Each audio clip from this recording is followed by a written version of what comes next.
Meus caríssimos irmãos, irmãs, rogamos a Jesus, nosso amado Mestre, que nos envolva mais uma vez das suas bênçãos de paz, de harmonia, agradecendo mais uma vez esta oportunidade que nos concede de nós estarmos aqui reunidos para conversarmos, trocarmos ideias, somarmos experiências em torno da mensagem do Cristo, trazida agora à luz da doutrina espírita, que traz para as nossas mentes o esclarecimento necessário para que possamos assim, com todas essas ferramentas, trabalharmos pela nossa reforma íntima, pela nossa transformação moral e que possamos assim juntos construirmos um mundo novo e um mundo melhor. Nós trouxemos para a noite de hoje uma reflexão em torno da parábola do vinho novo em odres velhos. Nesta passagem singular de Jesus, ele traz para nós uma série de esclarecimentos que a gente vai ver no transcurso aqui dessa nossa fala, dessa nossa conversa, para que a gente possa, assim, então, mergulharmos neste clima e mergulharmos nessa tua mensagem, que traz para a gente, então, todo esse esclarecimento, traz para nós toda essa gama de energias renovadoras para o nosso crescimento espiritual. E para nós adentrarmos mais ainda em todo este clima que envolve o Evangelho de Jesus, nós trouxemos para o início da nossa conversa um texto trazido através da mediunidade de Divaldo Pereira Franco, da nossa irmã Amélia Rodrigues, que está no livro Até o Fim dos Tempos. Ela vai narrar para a gente o convite de Jesus para o evangelista Mateus, convocando-o para ingressar na tarefa da edificação do reino de Deus aqui na Terra. Então ela começa o seu texto, e eu vou pedir licença a vocês, aos amigos, para fazer uma leitura, porque o texto é de uma riqueza tão grande, para que nós não nos percamos nas palavras e a gente não perca o encadeamento das ideias que a nossa companheira, tão brilhantemente, de uma forma muito poética, traz para nós. E ela começa nos narrando que naquela época as rendas do Império Romano eram arrecadadas por um sistema de taxação direta sobre pessoas, o que devia equivaler ao nosso hoje atual imposto de renda sobre a pessoa física. E também deveria equivaler sobre o ISS, como nós conhecemos hoje, Imposto sobre Propriedade, correspondendo aos atuais IPTU, Imposto Rural. Então havia ainda a taxação indireta sobre a exploração do subsolo, das salinas, o imposto de consumo, tarifas alfandegárias e o que também encontramos similares hoje na nossa sociedade, como sendo o ICMS, ISS, entre outros. A arrecadação das rendas do Estado, ela efetivava-se em todo o Império, por arrematadores que, em leilão público, ofereciam um maior lance, firmando-se em seguida no fórum, junto ao censor, o contrato respectivo. Então, o que ocorria? O Império Romano fazia um leilão e aquele que oferecesse o maior lance seria então o administrador da arrecadação de todas aquelas taxas, de todos aqueles tributos que era feito em todo o Império Romano. E muitos dos judeus, que tinham aquele seu especial temperamento para negócios, comércio, finanças, eles se entregavam a esse mistério pelo que eram olhados pelos fariseus, pelos saduceus, pelos zelotes e toda a população um grande desprezo. Não importava para eles se o cargo que eles ocupavam era altos funcionários das alfândegas, se eram contadores modestos ou se eram simplesmente escreventes. Todos eles eram simplesmente chamados de publicanos e eram olhados de soslaio, olhados meio de lado, e eram muitas vezes até mesmo odiados por todos. Se eles enriqueciam no trabalho, se respeitavam o Torá, se frequentavam a sinagoga, se pagavam dízimo exigido, nada disso importava. O que importava era que eles eram odiados e desprezados pelo resto da sociedade. Então, eles eram detestados. E no Templo de Jerusalém, quase sempre eles se postavam em um lugar mais afastado, até mesmo para evitar de escandalizar a parentela, a família, né, a vizinhança e os seus conterrâneos. Agora, a alma dos publicanos era uma alma dolorosa, solitária. E entre esses havia um tal de Levi, que era filho de Alfeu, e desempenhava na alfândega de Cafarnaum as funções de escrevente.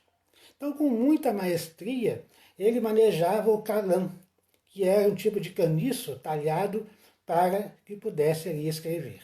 Então ele ia anotando em colunas o nome das mercadorias, a percentagem tributária, a moeda para o pagamento. Mas nas horas de seu descanso, ele se entregava a amargas meditações. Ele ansiava pela vinda do Messias. Não seria, afinal, ele, o Messias, aquele que deveria vir para fazer sorrir e trazer a felicidade entre as montanhas de Israel? Ele se sentia como um leproso, um ser à margem da sociedade. Então, uma certa manhã de sábado, em que ele estava no seu local de trabalho, ele levantou os olhos e os viu. Não conseguia se recordar porque é que fora ali, naquele dia, naquela hora, pois não era o seu habitual, inclusive por ser um dia de sábado, em que nesse dia e nesse horário ele ali estivesse. E ele viu que era um grupo de pescadores, entre os quais ele reconheceu João e Tiago, dos quais mais de uma vez ele havia cobrado impostos. E à frente deles caminhava um estranho de cabelos cor de mel, barba à moda nazarena e uma túnica alva, muito brilhante. Ele destacava-se pela majestade do seu porte. Parecia um homem letrado, culto. Sente então Levi inusitadas emoções. Tem ímpetos de seguir com o grupo de acompanhá-los. No turbilhão de pensamentos que o dominou, ele se deixou ficar ali, parado, atônito. Então ele compareceu à sinagoga naquela tarde e o viu. Ele leu os textos e o interpretou. Na acústica da alma, Levi parecia reconhecer aquela voz. Novamente, a emoção lhe tomou de assalto os sentimentos. Aquele homem falava de coisas tão velhas e já sabidas, ao mesmo tempo de coisas novas e surpreendentes.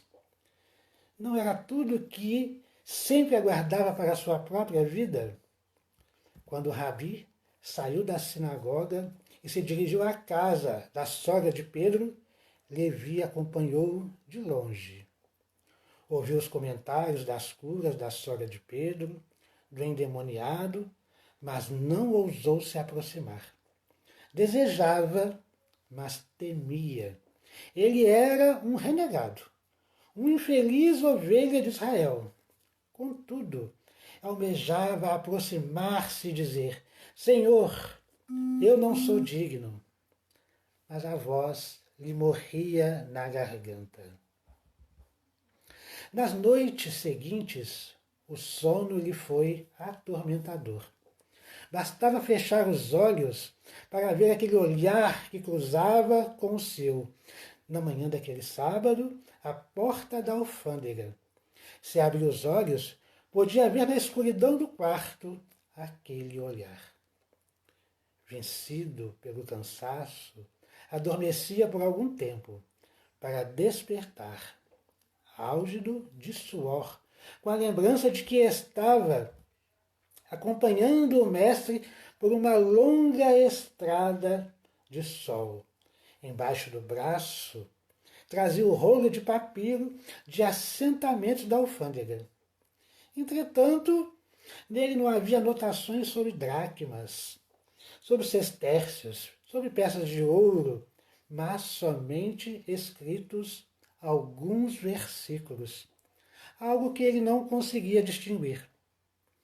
Finalmente, enquanto trabalhava as primeiras horas do dia na repartição aduaneira, tudo aconteceu. Sua tarefa era mecânica, mas seu espírito pairava distante. Então, ergueu os olhos e focalizou o retângulo da porta. Um estremecimento percorreu todo o seu corpo. Esfregou os olhos. Estaria sendo vítima de uma alucinação? Pelas tantas horas não dormidas? Emoldurada pelos batentes destacando-se no umbral, no fundo azul do lago e do céu, ergue-se diante dele, irradiante de bondade, a figura do mestre. Levi, filho de Alfeu, segue-me. Ele se levantou.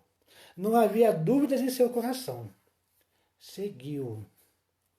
Parecia que ele dizia naquele instante para o mestre: sim, Senhor, estou pronto. Há felicidade no ar. Tudo parece cantar alegrias. Ele convida o Rabi para um banquete em seu lar. Preparou a mesa, dispondo peixes assados, fritos, maçãs, romãs, azeite e mel de qualidades preciosas, vindas de Méron, de Corazim, de Hebron. Sobre a toalha, de linho branquíssimo, havia abundância de baixelas, taças, pratos. À porta de entrada dispõe serviçais com vasilhames de água pura para as abluções devidas. O povo se aglomera na praia, em expectativa. É um grande acontecimento em Cafarnaum. Quando vê a barca de Simão se aproximando da praia e a figura de Jesus com sua túnica brilhante, os cabelos emoldurando-lhe a face, Levi tem vontade de gritar. Alegra-te, Mateus, fala-lhe o pastor. Hoje a felicidade adentra pelo teu lar. Aquele banquete foi festivo, ao som de pífanos, flautas, pandeiros, delicados sinos. Ardem as piras fumegantes em volta da mesa farta no cair da tarde. Os fariseus que passam e observam o banquete na varanda da casa rica murmuram: Jesus serve-se do momento para a lição dos sãos que não necessitam de médico, mas sim os doentes. Jesus faz a refeição ao entardecer com os convidados do seu convocado, publicanos como ele, da mesma alfândega, que se interessam pelo reino que ele traz. Esclarece uns, orienta outros, explica-lhes qual é a estratégia a desenvolver para que se implante o reino especial. E toda uma conversação afetuosa se estabeleceu. Levi, mudou de atividade, encontrando a sua real vocação, anotar as almas para o banquete do reino de Deus. Então é neste clima, é neste ambiente de festa, de conversação elevada, que Jesus aproveita para trazer mais e mais esclarecimentos naquela tarde e quase já noite. Esta ambiência é que era quando Jesus disse, Não se coloque vinho novo sobre odres velhos, nem remendo novo em roupa velha. E muitos outros ensinamentos ele teve a oportunidade de colocar ali naquele instante, naquela reunião festiva, porque estava cheio de alegria. Imagine Mateus como ele se sentia. Ele ansiava profundamente pela chegada do Messias. Como era comum entre todos os judeus daquela época, ou da sua grande maioria, terem esta expectativa da vinda daquele Messias, daquele Salvador, daquele Libertador. Mas Mateus tinha um desejo mais profundo ainda. Ele tinha o desejo, a ânsia, aguardava por aquele que iria trazer o conforto para o seu coração, iria trazer a paz para a sua alma. Era um encontro já adredemente marcado quando estavam ainda no mundo dos espíritos, na preparação para o retorno de Jesus aqui na Terra. Então Mateus guardava as lembranças daquele encontro sublime e celeste que ele tivera com o Mestre, assim como os outros também discípulos, para auxiliar o Mestre aqui nessa sua tarefa de trazer a boa nova para os corações. Então, imaginem a alegria que Mateus sentia naquele momento quando reconheceu aquele que seria o portador daquela mensagem de paz, de tranquilidade para o seu coração. Por isso a festa, ele queria comemorar, mostrar para todos a alegria que invadia o seu coração e compartilhar com todos também aquela mesma emoção que ele estava sentindo. Então, neste ambiente, Jesus foi questionado por alguns dos presentes que estavam naquele banquete justamente por ele estar ali com publicanos, com pecadores. Olhem só a situação. Né? Estavam todos ali no mesmo ambiente e criticavam Jesus por ali estar também. Olha, se eles conviviam, porque Jesus não poderia conviver? Né? Mas a questão da crítica. Eu tenho sempre que colocar o dedinho ali para fazer a minha crítica, para condenar, para apontar o dedo, né? Porque eu sempre tenho algo a falar de alguém. Principalmente se a pessoa está em destaque, está assim, à frente de alguma tarefa, à frente de algum trabalho.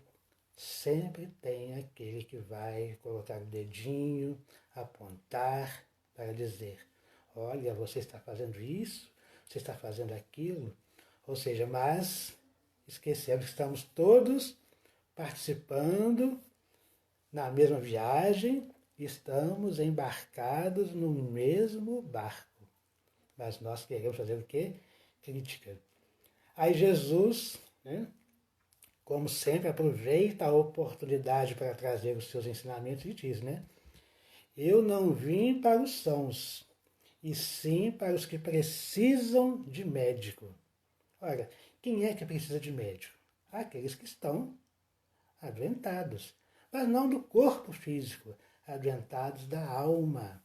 A alma está doente, o espírito ainda está doente e precisa de tratamento. Por isso que o médico veio para tratar essas feridas, para trazer o medicamento para essas almas que estavam enfermas, ou que estão enfermas, como nós ainda até hoje, nos dias atuais, nos encontramos enfermos e necessitamos deste médico, necessitamos deste remédio que ele nos dá todo dia através deste seu evangelho, através da sua mensagem. Mas naquele instante também vieram os discípulos de João com essa pergunta para Jesus: por que razão nós e os fariseus jejuamos, enquanto os teus discípulos não jejuam? Jesus então responde: Por acaso podem os companheiros do noivo estar de luto enquanto o noivo está com eles? Dias virão, quando o noivo lhes será tirado. Então jejuarão. Parece-nos que neste momento Jesus dá uma pausa na sua fala e aguarda que as pessoas assimilem aos poucos as suas palavras. Porque a gente acha que quando está lendo o Evangelho, que é tudo assim, tudo corrido, né? Versículo um atrás do outro, vai, Jesus vai falando, sem parar, né? A leitura nossa pode ser assim, a leitura dinâmica, né? A gente quer cada vez mais acelerar para ler tudo, né? E às vezes compreender muito pouco, ou às vezes não compreender nada. Né? A gente acha que tudo também ocorreu assim, neste ritmo, né? Acelerado como que nós temos hoje. Mas não. Jesus ele é um educador, é um pedagogo por excelência. Então o que, que ele faz? Ele dá a pausa para que as pessoas assimilem bem as suas palavras, o seu ensinamento, mas ele percebe, então, nessa pequena pausa, que os discípulos de João não compreenderam bem aquela metáfora que ele estava utilizando. Então ele vem e lança uma parábola para que eles possam compreender melhor aquilo que ele fala. E quando Jesus fala em parábolas, o que ele se utiliza? Ele se utiliza sempre de elementos do mundo cotidiano, da vivência cotidiana diária das pessoas que estão naquela cena. Então ele utiliza um vocabulário que é muito mais próximo da realidade das pessoas que o estão ouvindo, justamente para facilitar o entendimento. É como se nós estivéssemos conversando com crianças, né? E a gente vai falando com crianças de que forma? Pausadamente, né? A gente conta uma história, né? Faz uma comparação, para que elas possam entender o nosso raciocínio. Porque se ele chegasse de uma vez e falasse tudo o que teria que falar, de forma clara, transparente, direta, ninguém conseguiria compreender. Nós estamos há 2000 anos, mais precisamente mais de 2020 anos, ouvindo o Evangelho de Jesus, escutando, lendo, estudando, e muitas das vezes ainda não compreendemos. Imagina aquela época, quando crianças que éramos, a gente também não conseguia compreender. Então, os discípulos de João não compreenderam muito bem, não entenderam aquela metáfora que Jesus utilizou ali, sobre o noivo. Então ele vem e lança então a parábola. Ninguém põe remendo de pano novo em roupa velha, porque o remendo repuxa a roupa e o rasgo torna-se maior. Nem põe vinho novo em odres velhos. Caso contrário, estouram os odres. O vinho se entorna e os odres ficam inutilizados. Antes, o vinho novo se põe em odres novos. Assim, ambos se conservam. Olha, ficou um pouco mais fácil o entendimento, porque estava utilizando agora de quê? De uma linguagem usual daquela época. E era comum as pessoas pegarem uma roupa que já estava gasta, desgastada pelo uso, pelo tempo, e aquele tempo era uma sociedade onde a desigualdade social era muito grande, nada diferente do que é hoje, né? Muito grande. E as pessoas utilizavam de pequenos remendos para tapar os buracos que naturalmente iam surgindo nas roupas por causa do desgaste natural ocasionado pelo tempo. Então Jesus quer dizer o quê? Não colocar, se você colocar um pano novo em cima de um pano velho, uma roupa nova, velha, o que acontece? A costura não segura, né? E logo ela começa a arrebentar de novo, né? As nossas companheiras aí do lar, aí que já tem a habilidade, o conhecimento com a costura, sabe que isso acontece, né? Vai desfiando, né? Não consegue emendar totalmente, né? E novamente com o tempo aquilo se desfaz de novo. E a roupa continua sendo velha, né? Da mesma forma, não se coloca então o vinho novo em odres velhos. O que seriam esses odres? Esses odres ou odres, né? Era um tipo de um vasilhame, era feito do couro de alguns animais, geralmente de carneiro ou de camelo, mas geralmente era feito com a pele de carneiro. E ali se colocavam o vinho e outros líquidos, às vezes levava água como se fosse um cantil, né? E levavam nas suas viagens, e até mesmo para guardar, quando eles fossem fazer uma viagem mais longa, sempre carregavam aquele odre junto consigo, né? Ou carregando água ou carregando vinho, que era muito comum à época a utilização do vinho, até mesmo como uma forma de aquecer o corpo naquelas noites frias que fazia no deserto, né?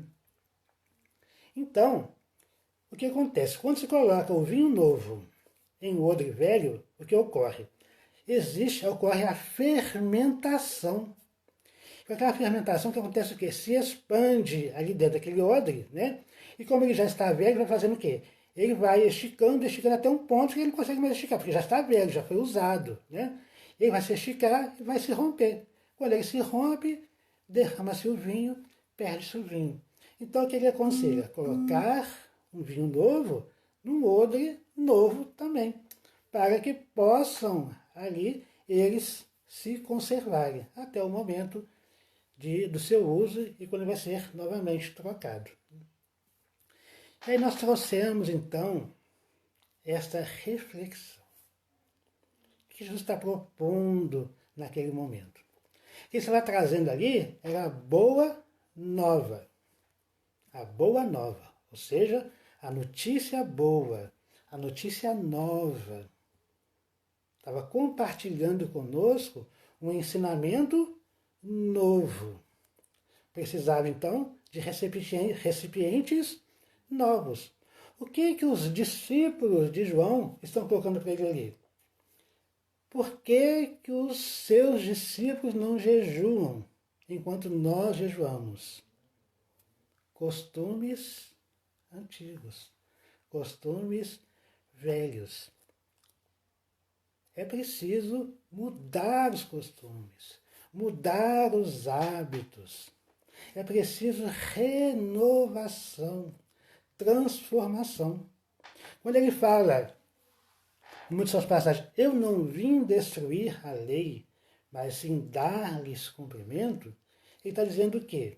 Olha, eu estou trazendo uma mensagem nova, baseada, né, na lei antiga também, mas com uma roupagem nova, com uma cara nova, com uma nova ótica, com um olhar diferente, com um olhar diferenciado. Então a gente não pode absorver este ensinamento com os olhos antigos, com as nossas concepções antigas, arcaicas, velhas, que já estão, como se usava algum tempo atrás, que já está demodé. Precisa modificar, mudar os costumes também. Senão nós vamos ficar o quê? Presos em velhos costumes, em velhas práticas, que não mais condizem e que mais não têm efeito no nosso processo evolutivo. Nós estamos aqui agora para continuarmos a nossa caminhada. Nós não podemos ficar mais parados, presos no tempo. É preciso o quê? Que a gente acompanhe o progresso natural da nossa atual existência. Para isso que nós aqui estamos, né? Então Jesus está propondo para a gente que a gente tenha uma visão diferenciada. Eu não posso mais encarar a Boa Nova, o Evangelho, ainda nas minhas concepções antigas. Eu preciso o quê? Modificar-me. Eu vou modificar agora, nesta vida, mudando o quê?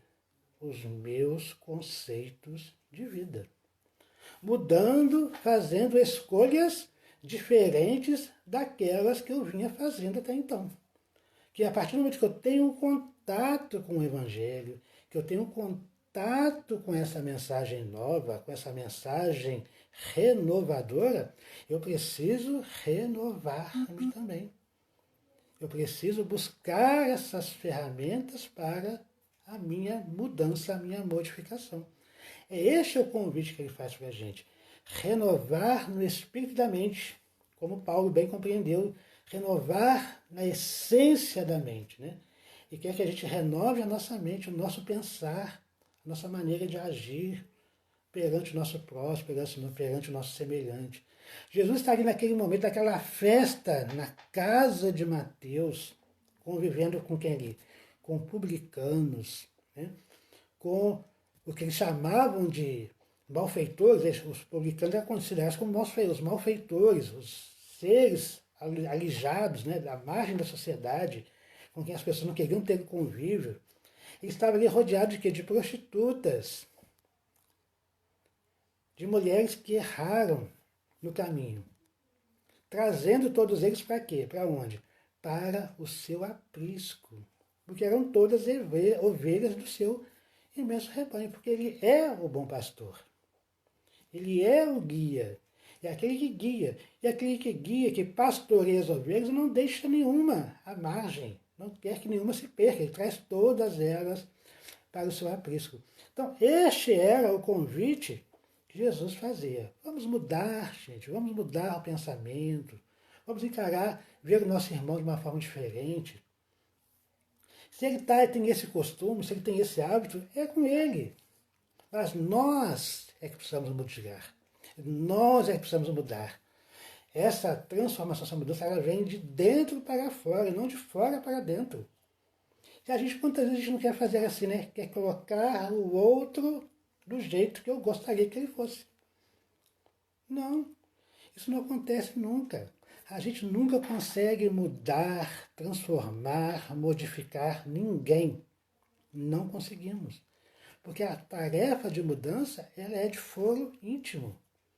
Então, se alguém está fazendo alguma coisa que esteja em desacordo com as nossas concepções, não é eu ficar apontando o dedo, não. Você está errado. Quem sou eu para dizer que está errado? Né? Quem é que tem a verdade? Então, se nós estamos neste processo ainda de entendimento, de busca do entendimento, nós temos que aprender a conviver com as diferenças. Isso está tão sendo falado hoje, nos dias atuais, né? A questão da inclusão social, né? De nós respeitarmos os direitos do nosso próximo, do nosso semelhante, respeitar o outro. Isso tudo está imbuído aí na mensagem de Jesus. Né? Jesus está aí trazendo para nós, já 2.000 anos atrás, falando de quê? Falando de inclusão. E hoje é que nós estamos, né, aí pensando em exclusão, em inclusão, né, em incluir as pessoas na nossa casa espírita, no nosso convívio familiar, né, nas nossas relações sociais. Nós estamos aprendendo agora a incluir. Jesus já falava de inclusão já há 2.000 anos atrás. Né? Mas, principalmente, ele nos chama para que a gente tenha, então, essa oportunidade, a gente aproveite essa oportunidade agora para buscarmos a nossa transformação, a nossa mudança. Quando a gente fala de mudança, de transformação, a gente fala assim, nossa, mas isso já está tão batido, né? As pessoas já têm falado nisso tantas vezes. Toda vez que eu vou na casa espírita, tem uma palestra que fala de reforma íntima, de renovação, né? De continuar na nossa senda do progresso, na nossa ascensão. Mas toda vez que nós ouvimos, a gente sempre se propõe, né? Amanhã eu vou modificar, amanhã eu vou buscar minha mudança, amanhã eu vou me transformar. Vou começar aquela dieta lá amanhã. Né? Eu vou começar agora, eu quero, né? Mas quantas vezes a gente está sempre postergando, sempre adiando. Né? Então toda vez que a gente for ouvir falar, vai ter uma palestra tal, vai falar de reforma, opa, se você é o primeiro a assistir. Porque se eu não me transformei ainda, é porque eu ainda não consegui. Então eu estou nessa busca constante, então vamos ouvir, vamos estudar, vamos buscar, para que eu consiga então realizar este processo em mim. Que é um processo, a gente pensa que é um pouco fácil, mas não é tão simples, né? Às vezes é doloroso, demanda tempo, demanda o quê? Vontade mesmo. Mas é preciso que a gente inicie, né? E nós temos vários exemplos de como que isso acontece. Vocês já perceberam, quando vai chegando no final do ano, aproxima-se o mês de finalzinho de dezembro, passa o Natal, começa a chegar finalzinho de dezembro, vai chegar o ano novo. Aí é o ano, é o dia das várias e várias promessas. Né? As promessas de fazer a dieta, começar a dieta, que eu vou emagrecer, né? Vou emagrecer tantos quilos, vou botar meu corpo em forma, não sei o que lá, eu vou começar a ser mais atento, vou ser mais prestativo, vou ser mais isso, mais aquilo. Faz uma série de promessas que nunca se cumprem, né? Na maioria das vezes, nunca se cumpre, porque todo mundo está fazendo a mesma coisa, né? Mas o ano não para, o ano continua. Aí vem janeiro, vem fevereiro, março, abril, maio, junho, julho, agosto, setembro, outubro, novembro, dezembro chegou de novo, volta janeiro de novo. Então, essa passagem de janeiro a janeiro é mais para a gente, oferece para a gente de como que é esse ciclo, que não para nunca. Apesar de eu já ter feito aquela promessa, de eu ter feito aquela tentativa, eu vou tentar mais uma vez, eu vou tentar de novo. E assim nós vamos tentando várias e várias vezes, ano após ano. E às vezes, encarnação após encarnação. Nós vamos tentando, até que vai chegar um momento em que nós vamos conseguir finalmente este nosso processo de transformação e de melhora íntima. E a gente fica às vezes flutuando, né? Uma hora a gente está aqui no patamar, depois a gente dá uma escorregadinha, né? Desce um pouquinho, depois a gente sobe mais uma outra vez, e assim vai, né? Neste caminhar, né? Sempre em altos e baixos. Até que vai chegar um determinado momento que nós vamos estar caminhando o quê? Uma linha ascendente e direta. Não vai ter curvatura para baixo. Né? A gente está falando sobre. A gente está ouvindo falar muito isso aí hoje em dia, né? De questão de curvatura para cima, para baixo, né? A questão da pandemia aí que está numa. Infelizmente em alguns lugares, principalmente aqui em Minas, em um ascendente ainda, chegando num platô onde vai se estabilizar e depois buscar o caminho do declínio, conosco não acontece o declínio. Né? A gente às vezes chega no platô, estaciona naquele platô, não quer sair às vezes, mas a lei vai, em determinado momento, nos impulsionar para sairmos daquele platô e continuarmos na nossa subida ainda assim. Ascendente, depois desce um pouquinho e sobe de novo, até o momento que vai ser somente ascendente. Nós não teremos mais esse fase de platô nem de declínio, mas a gente vai estar sempre buscando subir. Né? Então, de janeiro a janeiro, vão sendo essas oportunidades novas que vão sendo trazidas para a gente. Né? É um novo ciclo nos convocando, nos oferecendo a oportunidade do trabalho. Para a gente entender isso, como funciona, né, essa proposta, a gente vai se basear aqui numa página que nós temos do nosso amigo aqui, Rodolfo Caligares, desse livro Páginas de Espiritismo Cristão, onde ele vai falar para nós das 4 operações fundamentais da aritmética.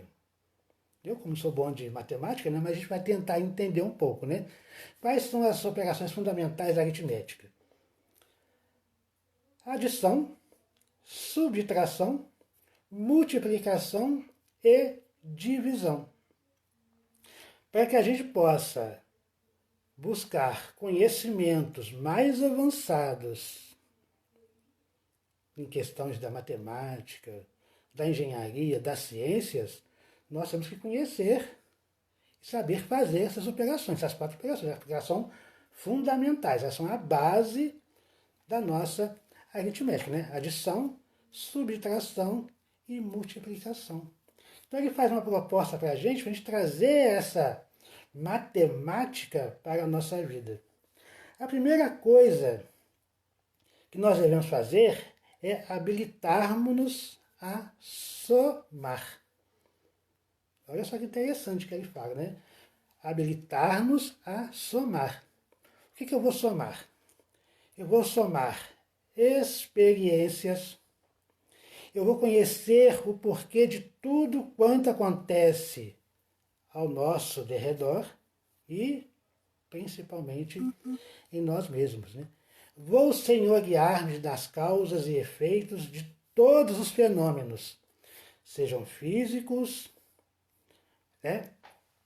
Ou sejam espirituais, também os fenômenos sociais, para que nós nos tornemos aptos a discernir entre o útil e o necessário, e que, ao revés, seja nocivo e inconveniente a nós e a nossos semelhantes. Então, qual que é a proposta? Né? É de eu somar experiências. A gente não faz isso quando a gente está reencarnado. A gente reencarna, a gente não soma a experiência. Cada encarnação é uma experiência a mais no nosso ciclo da nossa vida, aqui no planeta, do nosso orbe. Né? A gente está somando experiências, a gente vai aprender ter novas habilidades, vamos ter novas convivências, aprender coisas novas. Né? Então estamos somando na nossa experiência, né? E ele propõe para a gente também que a gente se assenhore de todos, né? De todas as causas e efeitos de todos os fenômenos físicos e espirituais e sociais. Nós estamos vivendo hoje um momento de grande convulsão social, né? Que é essa pandemia que está assolando aí todo o nosso planeta, né? E aqui o Brasil está sofrendo bastante com isso, né? Então nós estamos vendo o quê? Os efeitos que essa pandemia está trazendo. A questão do desemprego, do isolamento social, né? Algumas pessoas entrando em processo depressivo porque estão ficando isoladas, estão perdendo o emprego, ou seja, uma série de coisas está aí acontecendo. A gente vai somando essas experiências e retirando disso daí aquilo que vai trazer para a gente o fortalecimento para enfrentar as adversidades futuras, né? Então já começando a perceber o quê? Aquilo que é nocivo, que é inconveniente para mim, e que é nocivo e inconveniente para o meu próximo. Através de quê? Das atitudes que eu começo a ter. Né? Se essa atitude, se este hábito, ele é nocivo e traz algum prejuízo, opa, eu tenho que fazer o quê? Parar, deixar de lado, né? Então, são as experiências que nós vamos somando nas nossas vidas, né? Em seguida, ele nos fala que nós precisamos exercitar-nos em diminuir. E quando a gente fala em somar, a gente logo já está ótimo, né? Somar, somar, somar. Quanto mais a gente soma, mais a gente quer, né? É a questão do querer, querer sempre, né? Cada vez mais, né? Mas aí ele fala que é preciso também diminuir. Mas o que a gente vai diminuir? Pensando em transformação e reforma.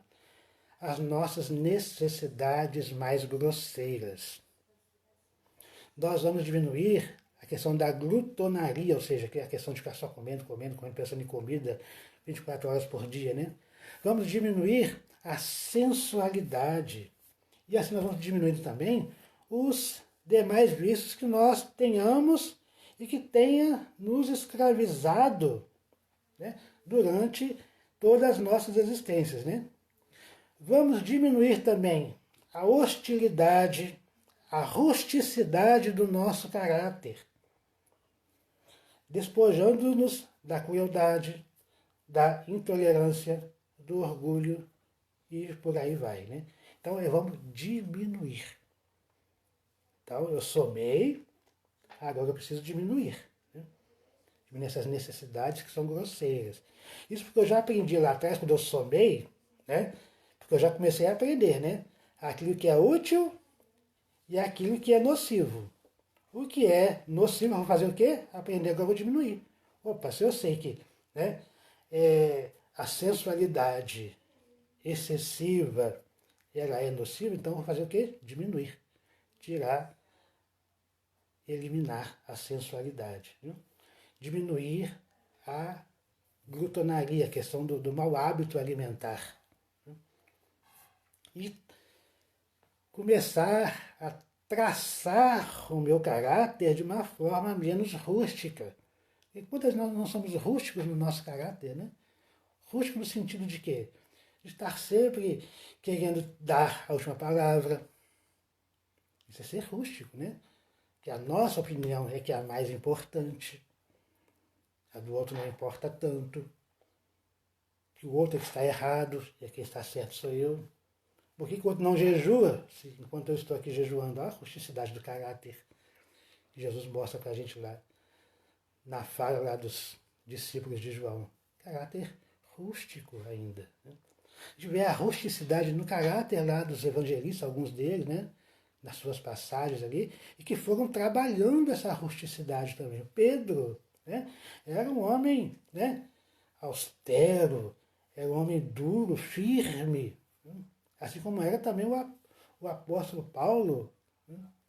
Naquele seu processo de transformação, como ele moldou o seu caráter, tirou aquela rusticidade do caráter dele, se tornando uma pessoa mais, né?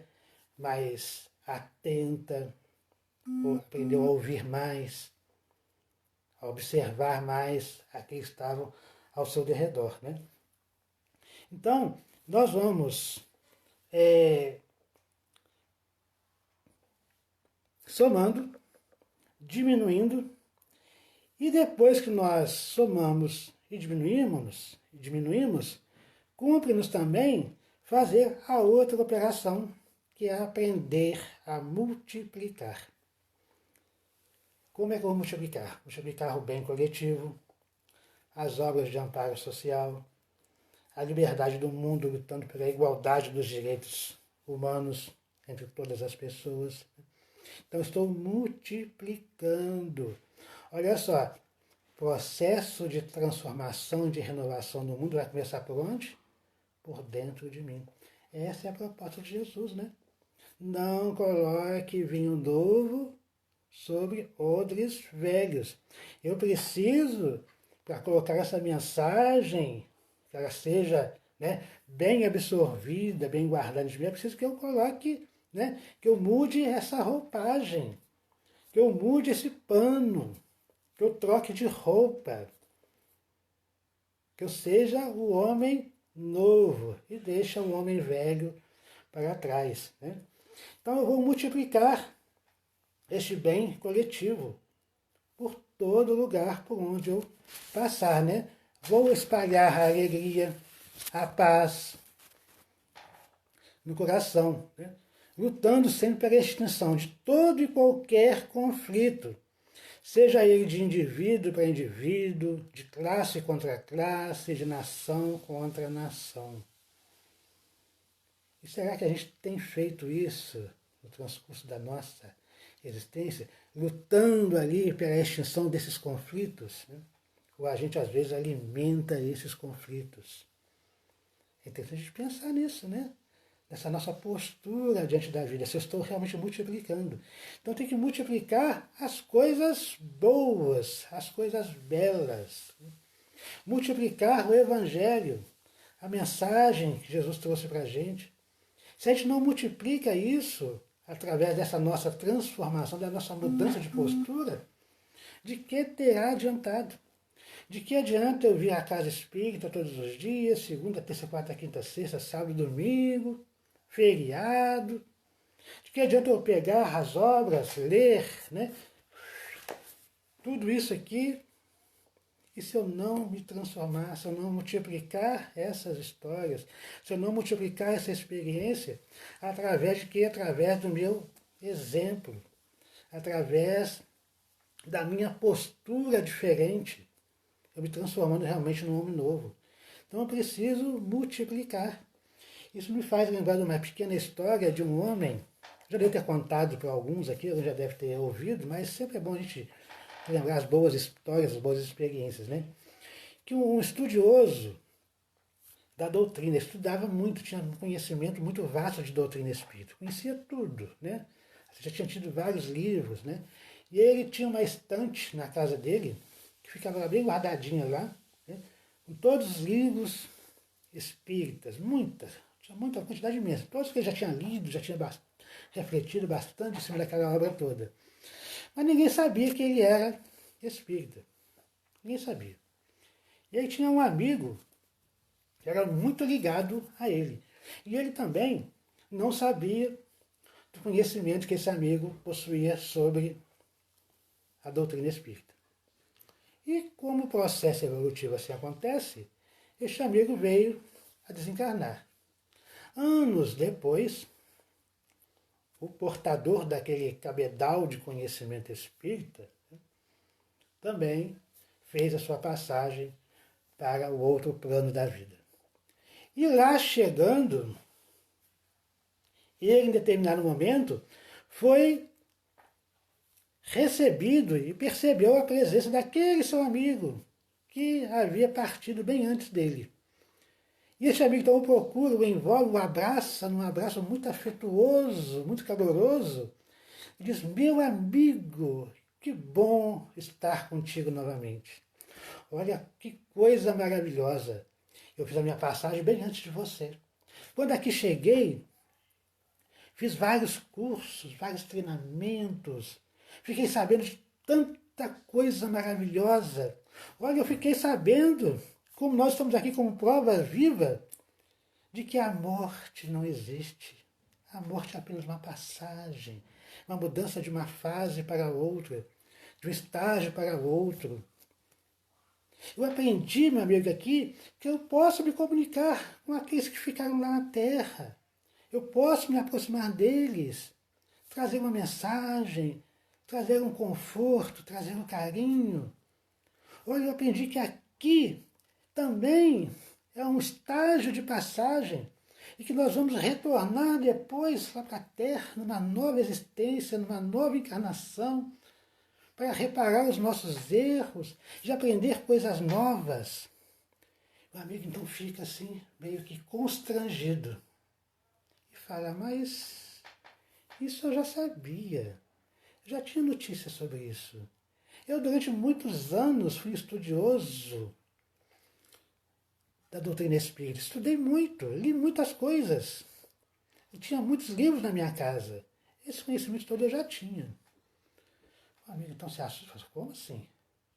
Não pode ser. Você não é o meu amigo. Se você fosse meu amigo verdadeiramente, você jamais teria ocultado de mim tamanhas verdades, tamanhos esclarecimentos, tamanha beleza. Você não é meu amigo. E ele sai, então, perturbado, em disparada correria. O amigo, então, fica ali, preso na sua meditação, percebendo o erro que havia cometido, por não ter compartilhado com o outro todo aquele conhecimento que ele tinha adquirido. Então, se conhecimento, se ele não é compartilhado, ele de nada serve. Se você não compartilha aquilo que você aprende, aquilo que você sabe, não adiantou de nada você aquele conhecimento para você. Então, toda vez que nós temos a oportunidade de aprender alguma coisa, é preciso compartilhar. E aí, nós passamos então para uma outra fase, que é a fase da outra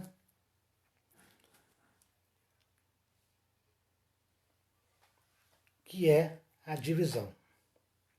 Nós vamos aprender então a dividir o nosso amor para com todos, sem excluir ninguém, nem mesmo aquelas que se julgam ou que porventura se digam serem nossos adversários.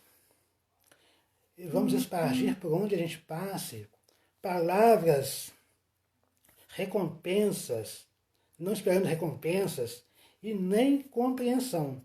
Vamos continuar distribuindo gestos de bondade, dividindo gestos de bondade, servindo sempre pelo simples prazer de servir. A gente tem um gesto de bondade, mas não espera recompensa, não espera reconhecimento, não espera a compreensão de ninguém. A gente faz o bem, pelo simples prazer de fazer o bem. Aí são as 4 operações aritméticas. Vamos fazer: somar, dividir, multiplicar e dividir. Aí a gente pergunta, tá difícil? É difícil? Aí Emmanuel, ele nos oferece um pequeno roteiro que é bem simples para a gente entender. Ele nos fala para a gente, estuda, raciocina, observa, medita. Quando nós estivermos somando, estamos estudando. Quando estivermos diminuindo, nós estamos raciocinando, porque estamos percebendo, né? Aquilo que não serve mais para a gente, isso é questão de quê? De raciocínio, né? Observando, nós vamos multiplicar. A gente observa o que está ao nosso redor, observa principalmente a nós mesmos, as mudanças que necessitam serem feitas em mim, dentro de mim, e eu vou começar a meditação, a meditar, para que eu possa aprender então a dividir. Como é que eu vou meditar? Pensando, né? Por que eu estou aqui? Qual é o meu objetivo de vida aqui na Terra? Para que eu vim aqui? Então, a questão de quê? De meditação. A meditação o que é? Aquele momento que a gente para tudo, né? Se recolhe ao nosso íntimo, num estado assim né, de renovação de energias, para sairmos depois fortalecidos para a luta. Nós vamos voltar lá então, no Cristo, né? No nosso divino amigo, que diz que ninguém aproveita remendo novo em roupa velha, que ninguém deita vinho novo em odre velho. É preciso que a mensagem, quando chegar até nós, que nós estejamos prontos para essa nossa mudança, que nós aceitemos ela de nosso coração mesmo, né? Aí desse modo, Emmanuel fala para a gente ainda, né? Desfaze-te do imprestável, desvencilha-te do inútil, esquece os enganos que te assaltaram, deita fora as aflições improfícuas. Nos recordamos de Paulo, o apóstolo, quando ele fala que os que são de Cristo se tornam novas criaturas. Então, meus irmãos, que nós possamos ser essas novas criaturas, trabalhando na seara do Cristo, mas pensando principalmente que eu preciso ser diferente, que eu preciso ser uma nova criatura, que eu possa ser esse odre novo para receber este vinho novo, e que eu deixe de fazer remendos, e que eu possa realmente buscar a minha transformação. Nós agradecemos a Jesus, aos amigos espirituais, a paciência de vocês em estar nos ouvindo neste momento e rogamos que as bênçãos do Pai Maior recaiam sobre todos nós. Muitas bênçãos para todos, tenham todos uma boa noite.